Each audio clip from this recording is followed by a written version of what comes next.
বয়সের কোনো সীমা নাই। বিশেষত আমার মতো লোক যারা সময়ে পড়াশোনা করেনি, ফাঁকি মেরেছে বা অন্য কাজে সময় নষ্ট করেছে, তারা আজকে এই সময়ে যখন দৃষ্টি একটু ঝাপসা হয়েছে, স্মৃতি একটু দুর্বল হয়েছে, বিশ্লেষণী ক্ষমতা একটু কুপমণ্ডুক হয়েছে এবং ইত্যাদি, এই সময়ে যখন সে কোনো একটা লেখা পড়ে সেটার ভেতরে ঢোকার অধিকার বা ক্ষমতা বা প্রবণতা একটু কম ব্যয় করতে পারবে, তার সঞ্চয়জনিত কারণে। সঞ্চয় মানে অধিকারের সঞ্চয়, ক্ষমতার সঞ্চয়, প্রবণতার সঞ্চয়, এগুলো সব কমে আসছে বয়সজনিত কারণে। তবুও যেটুকু সঞ্চয় এখনো হাতে আছে সেইটুকু সময় নিয়ে আমি এই বুড়ো বয়সে এখন পড়াশোনা করতে বসেছি। আমার কোনো শিক্ষক নেই আমার সামনে, আমার কোনো সামনে শিক্ষক নেই যিনি আমাকে পড়া দেবেন এবং পরের দিনকে পড়া ধরবেন। আমি যখন পড়ছি তখন যে পড়ছি, বাক্যটি ভুল পড়ছি, শব্দটি ভুল উচ্চারণ করছি, এটা ধরিয়ে দেওয়ার জন্যও আমার কোনো শিক্ষক নেই বা কোনো বন্ধু নেই। আমি নিজেই নিজের এক অপদার্থ শিক্ষক, আমি নিজেই নিজের এক অযোগ্য বন্ধু। তো যাই হোক, যেমনটাই হোক, এই সামর্থ্য নিয়েই আমি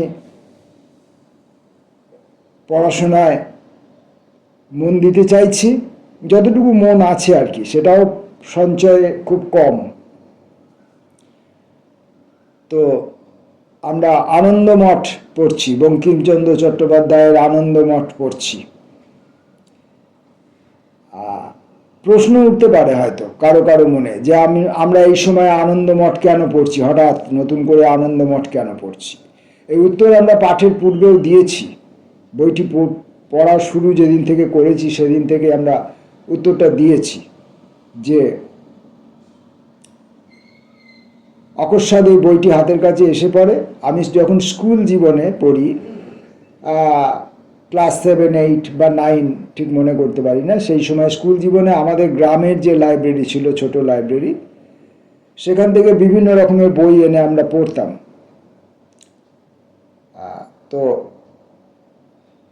সেখান থেকে বই সংগ্রহ করে আনন্দমঠ পড়েছিলাম। তখন হয়তো বুঝিনি, তখন একটা না জানা না বোঝা জিনিসের প্রতি যেমন একটা আকর্ষণ থাকে, সেই রকমভাবে ব্যাপারটাকে পড়ার চেষ্টা করেছিলাম। তার মর্মার্থ বুঝিনি। তাহলে কি আজকে মর্মার্থ বুঝছি? বলতে পারবো না।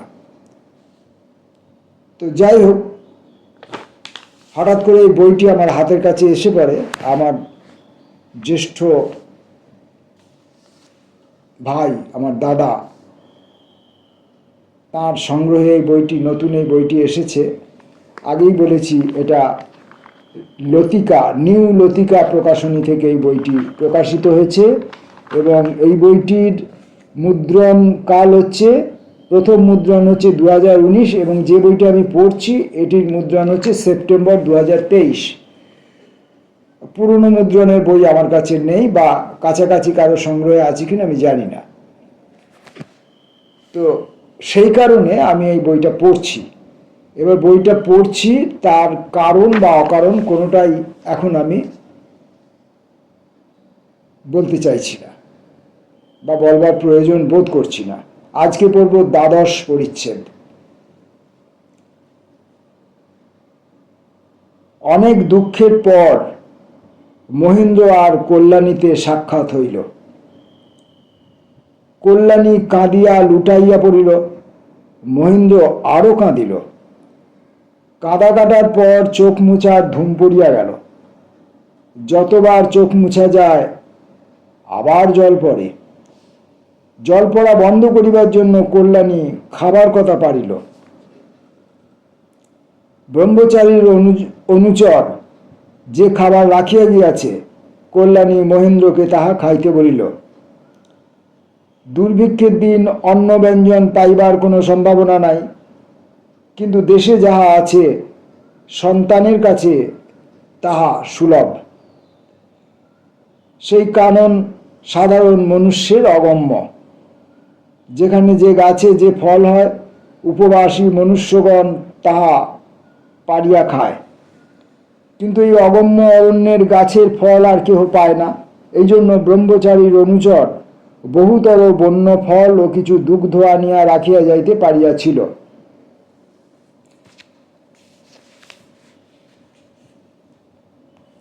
সন্ন্যাসী ঠাকুরদের সম্পত্তির মধ্যে কতগুলি গাই ছিল। কল্যাণীর অনুরোধে মহেন্দ্র প্রথমে কিছু ভোজন করিলেন। তারপর ভুক্তাবশেষ কল্যাণী বিড়ালে বসিয়া কিছু খাইল।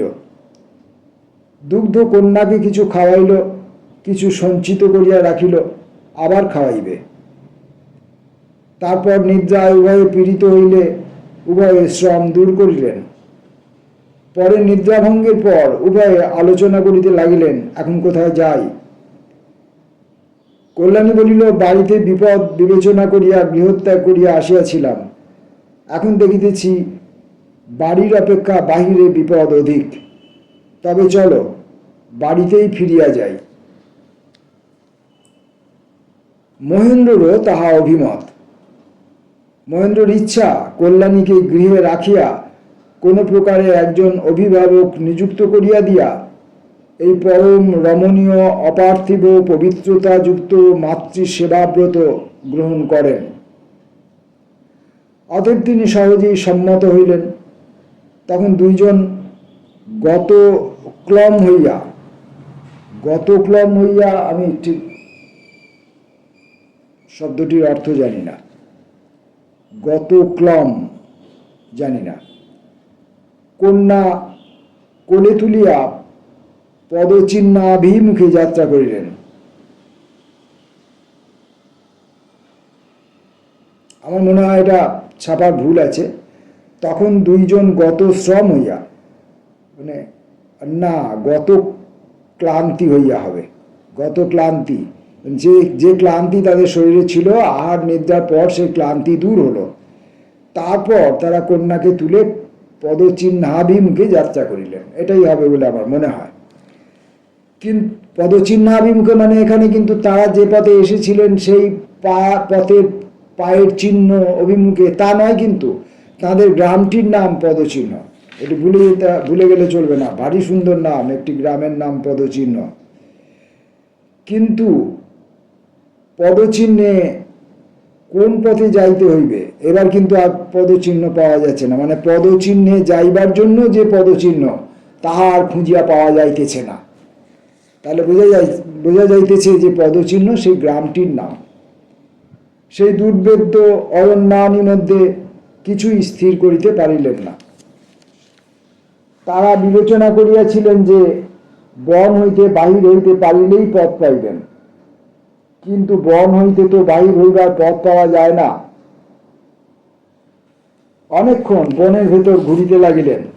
ঘুরিয়া ঘুরিয়া সেই মঠেই ফিরিয়া আসিতে লাগিলেন। নির্গমের পথে যাওয়া যায় না। সম্মুখে একজন বৈষ্ণব বেশধারী অপরিচিত ব্রহ্মচারী দাঁড়াইয়া হাসিতেছিল। দেখিয়া মহেন্দ্র রুষ্ট হইয়া জিজ্ঞাসা করিলেন, গোসাই, হাসো কেন? গোসাই বলিল, তোমরা এ বনে প্রবেশ করিলে কি প্রকারে?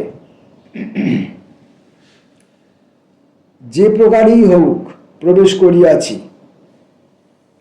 গোসাই, প্রবেশ করিয়াছ তো বাহির হইতে পারিতেছ না কেন?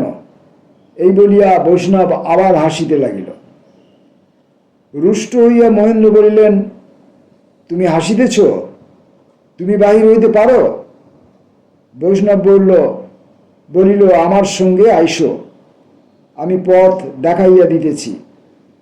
তোমরা অবশ্য কোনো সন্ন্যাসী ব্রহ্মচারীর সঙ্গে প্রবেশ করিয়া থাকিবে, নচেত এ মঠে আসিবার বা বাহির হইবার পথ আর কেহই জানে না। শুনিয়া মহেন্দ্র বলিল, আপনি সন্তান? বৈষ্ণব বলিল, হ্যাঁ, আমিও সন্তান। আমার সঙ্গে আইসো, তোমাকে পথ দেখাইয়া দিবার জন্যই আমি এখানে দাঁড়াইয়া আছি। মহেন্দ্র জিজ্ঞাসা করিলেন, আপনার নাম কি? বৈষ্ণব বলিল, আমার নাম ধীরানন্দ গোস্বামী।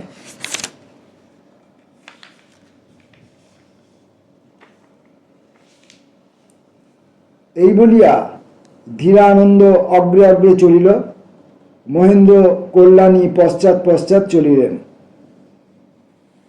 ধীরানন্দ অতি দুর্গম পথ দিয়া তাহাদিগকে বাহির করিয়া দিয়া একা বনমধ্যে পুনঃপ্রবেশ করিল। আনন্দারণ্য হইতে তাহারা বাহিরে আসিলে কিছু দূরে সুবৃক্ষ প্রান্তর আরম্ভ হইল। প্রান্তর একদিকে রহিল বনের ধারে ধারে রাজপথ। এক স্থানে অরণ্য মধ্য দিয়া একটি ক্ষুদ্র নদী কলকল শব্দে বহিতেছে। জল অতি পরিষ্কার, নিবিড় ও মেঘের মতো কালো। দুই পাশে শ্যামল শোভাময় নানা জাতীয় বৃক্ষ নদীকে ছায়া করিয়া আছে। নানা জাতীয় পক্ষী বৃক্ষে বসিয়া নানাবিধ রব করিতেছে। সেই রব সেও মধুর, মধুর নদীর রবের সঙ্গে মিশিতেছে।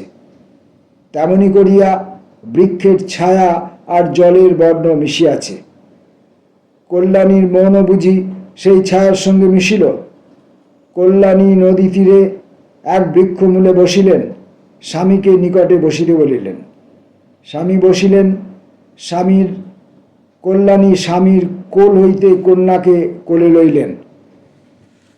স্বামীর হাত হাতে লইয়া কিছুক্ষণ নীরবে বসিয়া রহিলেন।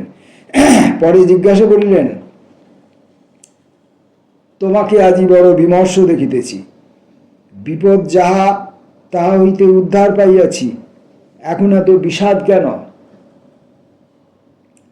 মহেন্দ্র দীর্ঘ নিঃশ্বাস ত্যাগ করিয়া বলিলেন, আমি আর আপনার নহি, আমি কি করিব বুঝিতে পারি না। কেন? তোমাকে হারাইলে পর আমার যাহা যাহা ঘটিয়াছিল শুনো। এই বলিয়া যাহা ঘটিয়াছিল মহেন্দ্র তাহা সবিস্তারে বলিলেন।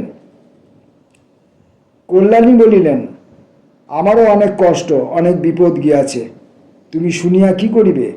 অতিশয় বিপদেও আমার কেমন করে ঘুম আসিয়াছিল বলিতে পারি না। কিন্তু আমি কাল শেষ রাত্রে ঘুমাইয়াছিলাম, ঘুমাইয়া স্বপ্নে দেখিলাম কি পুণ্য বলে বলিতে পারি না, আমি এক অপূর্ব স্থানে গিয়াছি। সেখানে মাটি নাই, কেবল আলো, অতি শীতল মেঘভাঙা আলোর মতো বড় মধুর আলো। সেখানে মনুষ্য নাই, কেবল আলোময় মূর্তি। সেখানে শব্দ নাই, কেবল অতি দূরে যেন কি মধুর গীতবাদ্য হইতেছে এমনই একটি শব্দ। সর্বদা যেন নতুন ফুটিয়াছে এমনই লক্ষ লক্ষ মল্লিকা মালতী গন্ধরাজের গন্ধ। সেখানে যেন সকলের উপরে সকলের দর্শনীয় স্থানে কে বসিয়া আছেন, যেন নীল পর্বত অগ্নিপ্রভ হইয়া ভিতরে মন্দ মন্দ জ্বলিতেছে। অগ্নিময় বৃহৎ কিরীট তাহার মাথায়, তার যেন চারি হাত, তার দুই দিকে কি আমি চিনিতে পারিলাম না, বোধহয় স্ত্রীমূর্তি।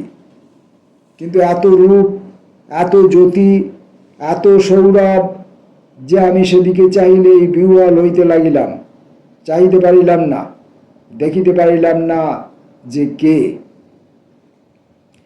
যেন সেই চতুর্ভুজের সম্মুখে দাঁড়াইয়া আর এক স্ত্রীমূর্তি, সেও জ্যোতির্ময়ী। কিন্তু চারিদিকে মেঘ, আভা ভালো বাহির হইতেছে না। অস্পষ্ট বুঝা যাইতেছে যে অতি শীর্ণা কিন্তু অতি রূপবতী মর্মপীড়িতা কোনো শ্রীমূর্তি কাঁদিতেছে। আমাকে যেন সুগন্ধ মন্দ পবন বহিয়া বহিয়া ঢেউ দিতে দিতে সেই চতুর্ভুজের সিংহাসন তলে আনিয়া ফেলিল। যেন সেই মেঘমণ্ডিতা শীর্ণা স্ত্রী আমাকে দেখাইয়া বলিল, এই সে, ইহারই জন্য মহেন্দ্র আমার কোলে আসে না। তখন যেন এক অতি পরিষ্কার সুমধুর বাঁশির শব্দের মতো শব্দ হইল। সেই চতুর্ভুজ যেন আমাকে বলিলেন, তুমি স্বামীকে ছাড়িয়া আমার কাছে এসো, এই তোমাদের মা, তোমার স্বামী এর সেবা করিবে। তুমি স্বামীর কাছে থাকিলে এর সেবা হইবে না, তুমি চলিয়া আইসো। আমি যেন কাঁদিয়া বলিলাম, স্বামী ছাড়িয়া আসিব কি প্রকারে? তখন আমার আবার বাঁশির শব্দ হইল। আমি স্বামী, আমি মাতা, আমি পিতা, আমি পুত্র, আমি কন্যা, আমার কাছে এসো। আমি কি বলিলাম মনে নাই, আমার ঘুম ভাঙিয়া গেল। এই বলিয়া কল্যাণী নীরব হইয়া রহিলেন। মহেন্দ্র বিস্মিত, স্তম্ভিত, ভীত হইয়া নীরবে রহিলেন। মাথার উপর দোয়েল ঝঙ্কার করিতে লাগিল, পাপিয়া স্বরে আকাশ প্লাবিত করিতে লাগিল, কোকিল দিগমণ্ডল প্রতিধ্বনিত করিতে লাগিল, ভৃঙ্গরাজ কলকণ্ঠে কানন কম্পিত করিতে লাগিল, পদতলে তটিনী মৃদু কল্লোল করিতেছিল, বায়ু বন্য পুষ্পের মৃদু গন্ধ আনিয়া দিতেছিল, কোথাও মধ্যে মধ্যে নদী জলে রৌদ্র ঝিকিমিকি করিতেছিল, কোথাও তালপত্র মৃদু পবনে মর্মর শব্দ করিতেছিল, দূরে নীল পর্বতশ্রেণী দেখা যাইতেছিল। দুইজনে অনেকক্ষণ মুগ্ধ হইয়া নীরবে রহিলেন। অনেকক্ষণ পরে কল্যাণী পুনরপি জিজ্ঞাসা করিলেন, কি ভাবিতেছ? মহেন্দ্র, কি করিব তাহাই ভাবি। স্বপ্ন কেবল বিভীষিকা মাত্র। আমার মনে জন্মিয়া আপনি লয় পায়, জীবনে জলবিম্ব। চলো গৃহে যাই। যেখানে দেবতা তোমাকে যাইতে বলেন তুমি সেইখানে যাও। এই বলিয়া কল্যাণী কন্যাকে স্বামীর কোলে দিলেন। মহেন্দ্র কন্যা কোলে লইয়া জিজ্ঞাসা করিলেন, আর তুমি তুমি কোথায় যাইবে? কল্যাণী দুই হাতে দুই চোখ ঢাকিয়া মাথা টিপিয়া ধরিয়া বলিলেন, আমাকেও দেবতা যেখানে যাইতে বলিয়াছেন আমিও সেইখানে যাইব।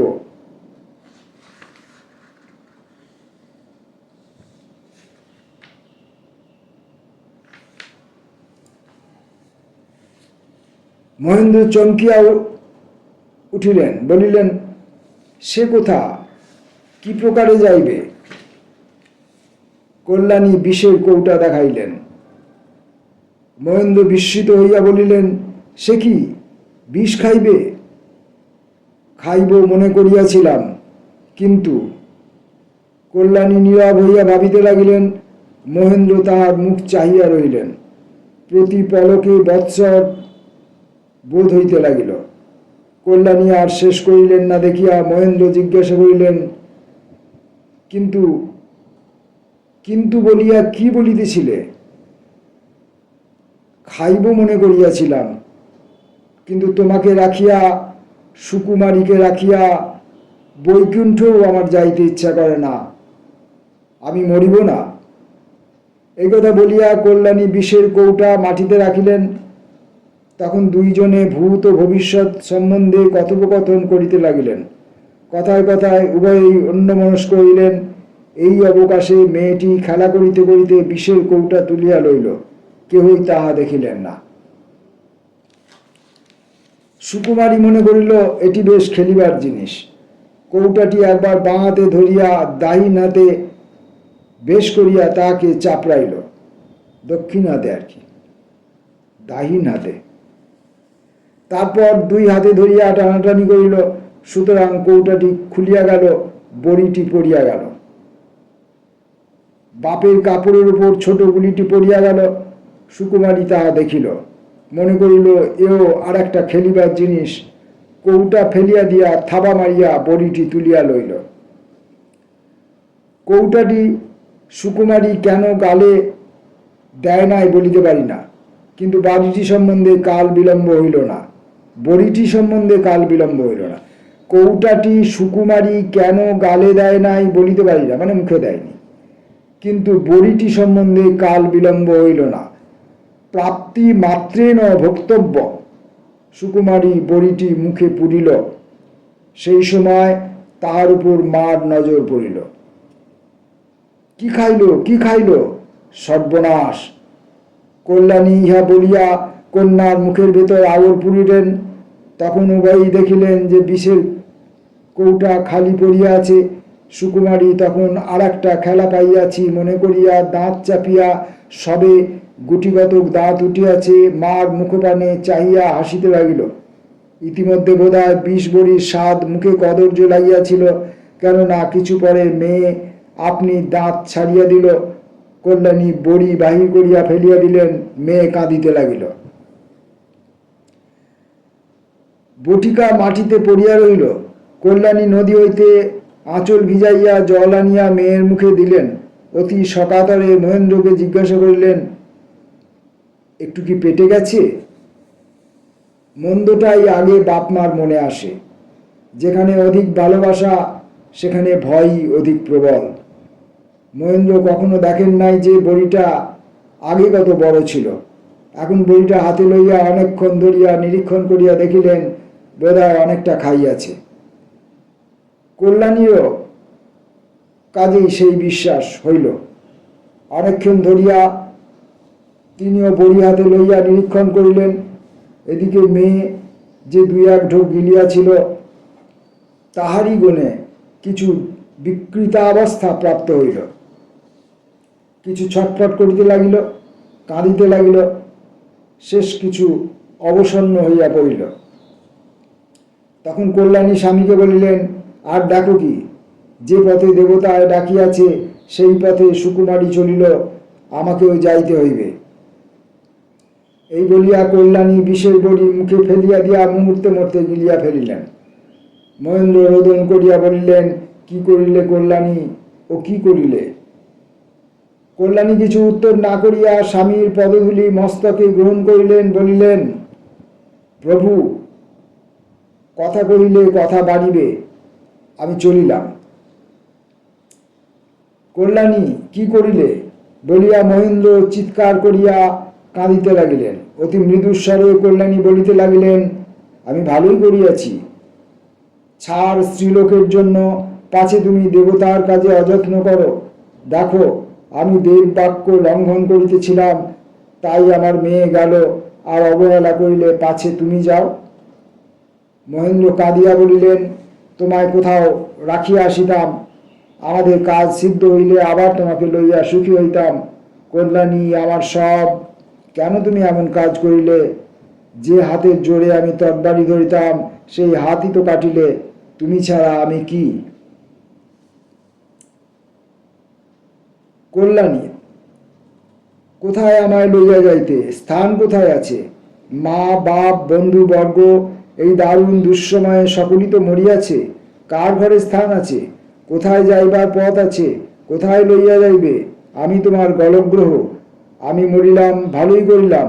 আমায় আশীর্বাদ করো, যেন আমি সেই আলোকময় লোকে গিয়া আবার তোমার দেখা পাই।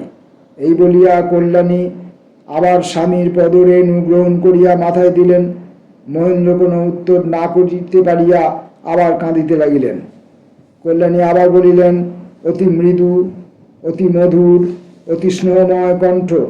আবার বলিলেন, দেখো, দেবতার ইচ্ছা কার সাধ্য লঙ্ঘন করে? আমায় দেবতায় যাইতে আজ্ঞা করিয়াছেন, আমি মনে করিলে কি থাকিতে পারি? আপনি না মরিতাম তো অবশ্য আর কেহ মরিত। আমি মরিয়া ভালোই করিলাম। তুমি যে ব্রত গ্রহণ করিয়াছ, কায় মনোবাক্যে তাহা সিদ্ধ করো, পূর্ণ হইবে, আমার তাহাতে স্বর্গ লাভ হইবে। দুইজন একত্রে অনন্ত স্বর্গ ভোগ করিব। এদিকে বালিকাটি একবার দুধ তুলিয়া সামলাইল। তারপর পেটে বীজ যে অল্প পরিমাণে গিয়াছিল তাহা মারাত্মক নয়, কিন্তু সে সময় সেদিকে মহেন্দ্রর মন ছিল না। তিনি কল্যাণীর কোলে দিয়া উভয়কে গাঢ় আলিঙ্গন করিয়া অবিরত কাঁদিতে লাগিলেন। তখন যেন অরণ্য মধ্য হইতে মৃদু অথচ মেঘ গম্ভীর শব্দ শোনা গেল। হরে মুরারে মধুকৈটক ভারে গোপাল গোবিন্দ মুকুন্দ সৌরে। কল্যাণীর তখন বিষ ধরিয়া আসিতেছিল, চেতনা কিছু অপহৃত হইতেছিল।